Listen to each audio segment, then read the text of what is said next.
Le temps presse. Maires et élus ruraux, avez-vous entendu Emmanuel Macron il y a quelques jours?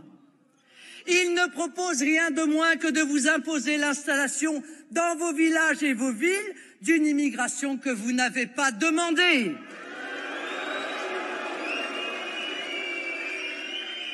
Cette immigration supplémentaire, c'est le trop-plein de celle qui sature les métropoles et rend certains quartiers quasiment invivables.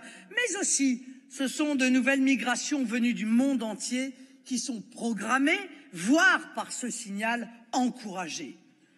Le pacte des migrations de l'Union européenne proposait d'instaurer dans toute l'Europe des relocalisations forcées de migrants. Eh bien, Emmanuel Macron annonce vouloir l'imposer sans attendre dans toute la France, dans le moindre village le plus reculé, dans le moindre hameau.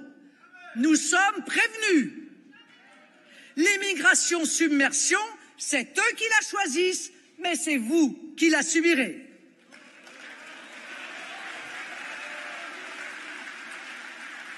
Et ce qui est incroyable dans cette affaire, c'est que cette proposition arrive comme si, sur cette question, le résultat des élections présidentielles et législatives n'avait pas été clair, comme si les sondages étaient ambigus, comme si la saturation migratoire de notre pays n'était pas flagrante.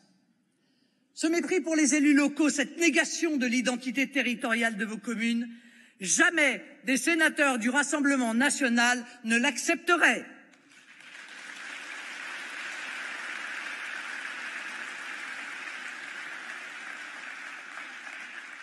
Certaines mauvaises langues nous disent que, en réalité, le gouvernement tenterait de faire bonne figure mondiale pour les Jeux Olympiques de 2024.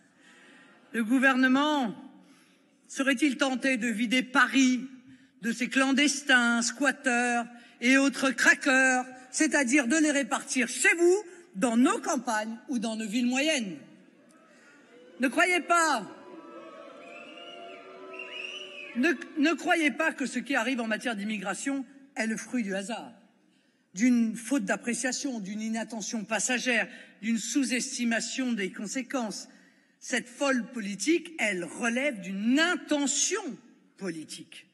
Pour Emmanuel Macron et ses amis, pour quasiment toute la classe politique d'ailleurs, l'immigration n'est pas un problème, je vous l'ai déjà dit et je vous le répète, c'est un projet. L'immigration, disons-le clairement, il n'y a que le Rassemblement national pour s'y opposer.